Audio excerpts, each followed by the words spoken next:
of the city, the HB Pulse, on Home Base TV. It's still the lifestyle segment. And I have someone in the studio with me. The last time he was here, the conversation was pretty interesting. Rashad McCrorey is an African-American entrepreneur, investor, and author, born and raised in Harlem, New York City. So McCrorey is the owner of Africa Cross Culture, a tourism company which specializes in organizing trips to African countries, including Egypt, Ghana, Kenya, etc., etc. And then on April 23, 2022, McCrorey was named the first ever tourism chief in Srawehin of Ghana. So he was enstooled by the village of Iture, then adopted and enstooled by the historic town of Elmina, home of the infamous Door of No Return. Plus, he has a book coming up. So we're going to talk about Ghana African American relations, how we can do things to increase our impact totally, and then overall on the world. Blacks are one of the strongest people I know. So Rashad is here in the studio with me. Rash, can I call you that? I know that you are Nana. I should address you by your title. So are we calling you Rashad or Nana? Oh, be free. Be free. All right. Yeah. Okay, so tell me, what have you been up to since our last interview? Well, I just got back from the United States. I spent the last 3 months in New York. Okay. And it was kind of surreal to me. I thought I was going to go home on a welcome tour, see all my friends, go out, party, have fun, travel. But the universe, God, has something different for me. Okay. And I actually spent the entire 3 months actually really grinding, working in my apartment. The universe was like, no, you're going back to your home lab where you cooked up all your miracles. Okay. So I wound up creating a brand new website, AfricaCrossCulture.com. I wound up finishing and writing my second book, the 10 Repatriation Commandments, 10 tips and strategies for African Americans moving to Africa. I use Africa as a broad statement. Obviously, Africa is 54 countries with thousands of traditions, thousands of languages. And I created a e-course, a masterclass for Black Americans wanting to move to Africa called the Repatriation Survival Guide. So when I thought I would be out moving around and having fun, seeing my friends and family, the universe has something different for me. I was really in the lab working and getting ready for the next season of Rash. The season of Rash, I like that. Yeah. So you just got back last week. How are the people of Iture? I haven't gone back to my village yet. Okay. As you was talking about with the last guest, chieftaincy is a craft. You serve the people. And a lot of that, I realized that me being in my village every day, 24/7, it's not conducive to me serving my village. I'm a tourism chief. I need to spend more time in Accra. I need to spend time in the United States. I need to spend time in other countries because that's where the resources are built. That's where the connections are built. And that also is what builds the funnel, which goes back to the Iture community, Elmina community, because not only did I pledge to the village of Iture, I also pledged to the town of Elmina. And sometimes as leaders or people put in power positions, that you have to work harder than people think. People think it's only been a short time, but even just me being a long-term leader in other fields, people think that it's all about, hey, my chief, my king, and the benefits. But it's also a lot of difficult decisions and hard work. Yeah.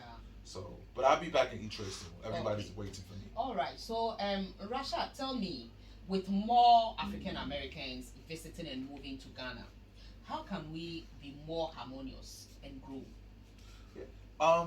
And that's a great question because a lot of the stereotypes are that, especially on the Black American side, is that we return home to Mother Africa and it's welcome home, brothers and sisters, and everything is harmonious, and the sky opens up and the ground shakes as soon as they touch the sweet African soil.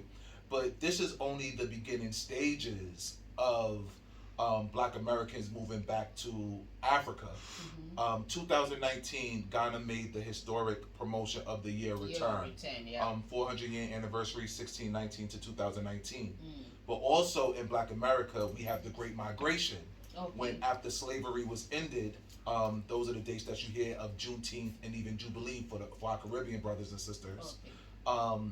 Post-Reconstruction era, that's after the Civil War in America and after Black Americans were free. From 1916 to 1970, Black Americans moved from slave states to the South, and then they moved out to New York City, where my family's from. Okay. Where my family moved to the West Coast, California, to Chicago, Illinois, Chance the Rapper, and I know they have some big things coming out Okay. in January. So this is also the centennial, the 100-year anniversary Okay. of the Great Migration. So Black Americans are moving to Africa, but a lot of us have this stereotype of what I call the African dream, where we come to Africa and all our problems are over. However, when we come here, there are a new set of problems. No, we're not dealing with systematic oppression and racism anymore, but we're dealing with classism, which is a benefit because we come here with money, but then we are also now what we call gentrifiers.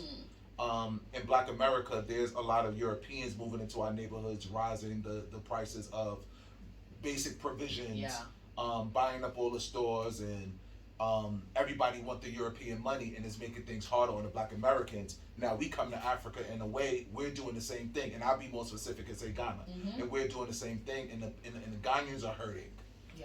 So a lot of Ghanaians come and say, oh, these Black Americans are coming here and spending all this money. Now we can't afford our basic living, or our basic living is more difficult. And it's part of my job to help bridge these gaps, because these are only the early stages.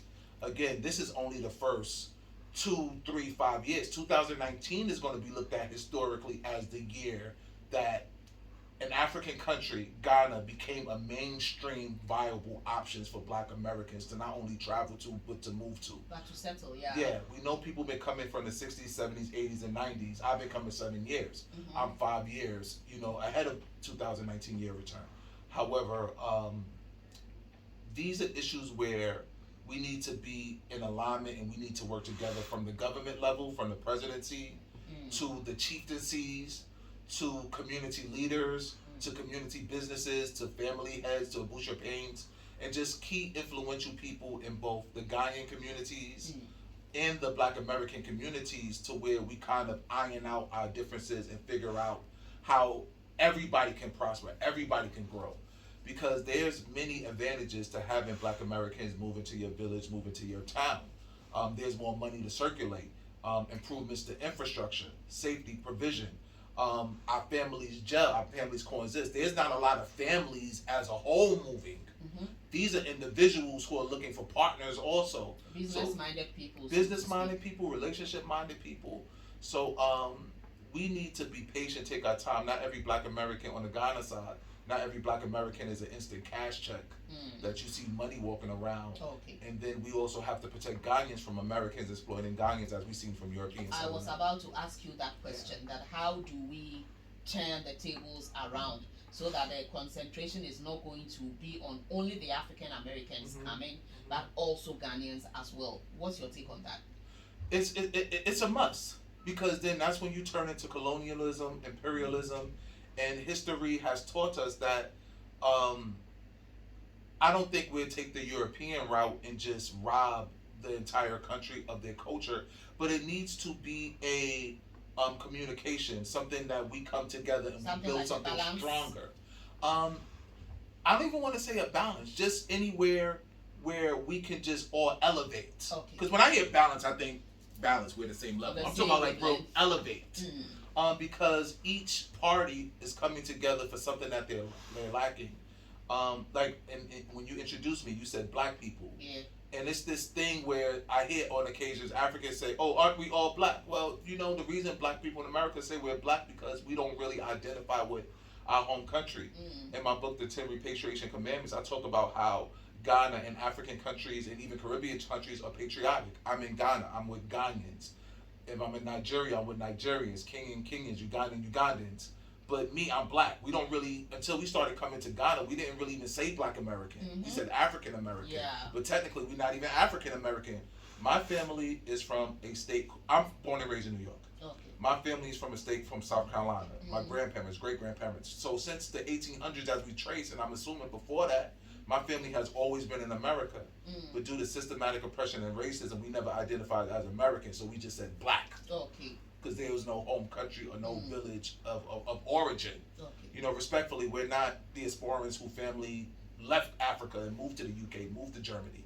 You know, we were prisoners of war. Yeah. So we looking for a home. We're looking for culture. We're looking for history. We're looking for traditions. And our biggest advantage is our American dollar. The American dollar is caught up with the euro now. Yeah, it was 1-1. It's Yeah, now 1-1. yeah. Okay, yeah. I saw that on the net and I'm like, wow. Yeah. And the inflation here, you know, I was writing a section in my book maybe about 2 weeks ago, and I'm writing in the section. I'm very much interested in your book. Yeah. What motivated you to write that book? What motivated me to write my book, The 10 Repatriation Commandments, and also the Repatriation Survival Guide, is that everybody wants to give information. Now I'm giving up the juice. Now I gotta release the book faster. But everybody just want information, or everybody's just giving information. How to buy a house, how to buy a car, how to find land, how to do this, how to do that. But information is not transformation.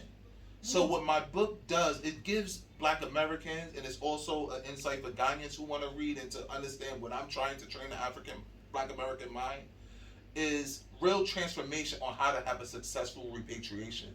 Like commandment number 1 is who you are in America is will so there are be 10 in commandments Africa. in there. Yes. Okay. Yeah.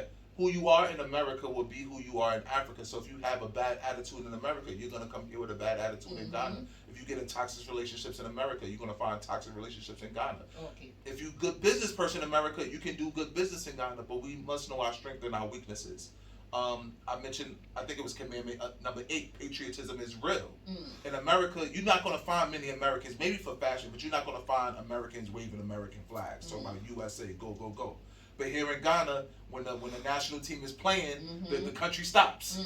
You know, everything stops. Yeah. And Ghanaians are proud to be Ghanaian, no matter what they may say about political. That's just, you know, turmoil.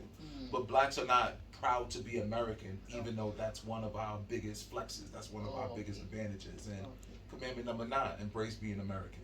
You know, so it's more about transformation and helping Americans come here and be more harmonious and be more inclusive in Ghanaian culture, because that's why they instilled me. I wasn't an American just hanging out with Americans. I wasn't just here just flexing on people or buying my way through my chieftaincy. I earned my chieftaincy because we talked about this last time I was on. Yeah. Okay. So do you have plans of launching the book anytime soon? I'm gonna launch it probably in the next week or so, week to 10 days. I actually sent it to a Ghanaian editor just to make sure that when I speak about Ghanaian tradition and culture, culture and tradition are 2 different things. I'll talk about that in a book. You know, that I'm accurate. That I'm accurate, because the truth of the matter is I'm not Ghanaian. And I'm learning on the fly. I'm learning culture and tradition. This is different from you, who's been taught since 2 years old not to use your left foot. You know how to greet to, you know.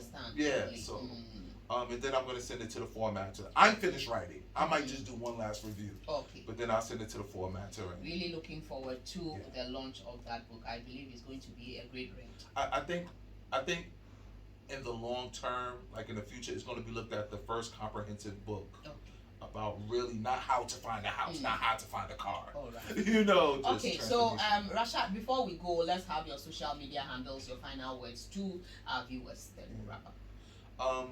Support home-based television. Make sure you watch home-based television. Follow them on social media.